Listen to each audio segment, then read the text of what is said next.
Hi. Looking at the party and deciding whom to vote for is indeed a valid way of choosing because you could believe that a party has a greater influence on how your constituency is represented or how the country is governed.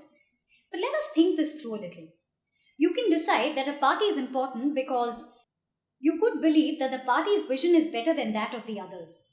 To know what a party's vision is, you will have to read their vision document and think about their political philosophy. You could also believe that the policies of the party are better than those of the others. You believe that the party supports one key issue or issues that you believe is the most important one. You could believe that a party has projected a candidate for the Prime Minister's office who you believe will be the best for the country. You could also believe that the record of the party has been better than others. Let us look a little more closely at all of these. This requires us to distinguish parties based on their overarching vision of what the government should do, what path it should follow, and what it imagines the country to be. The key task, if we have to use this criterion, is to read the party's constitution that outlines what the philosophical or policy orientation of the party is. Read and think about what the founding leaders believed and how they outlined their political vision. Most of the registered parties' constitution can be found on the Election Commission's website. While a party may have an overarching philosophy, recent events and happenings can make them come up with a new plan on what they will do if they are voted to power. This plan can be found in their manifestos.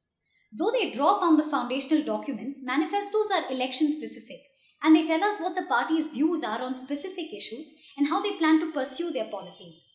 Manifestos are like a set of beliefs and promises.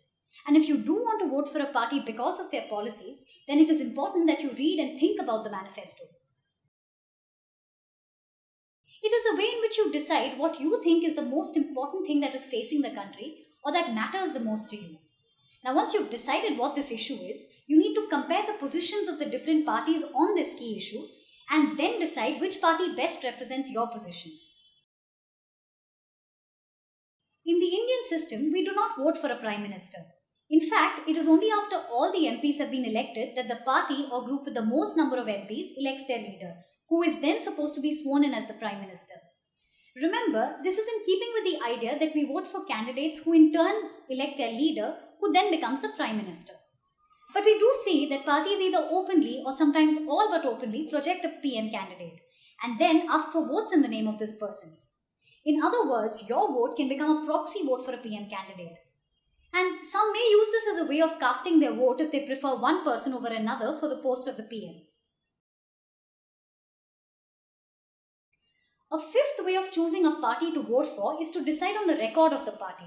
This is a little tricky because it means thinking about how a party may have performed in power vis-a-vis another, or how a party performed in one state, and another even trickier task of comparing how two parties performed in two different eras when the external environments were different.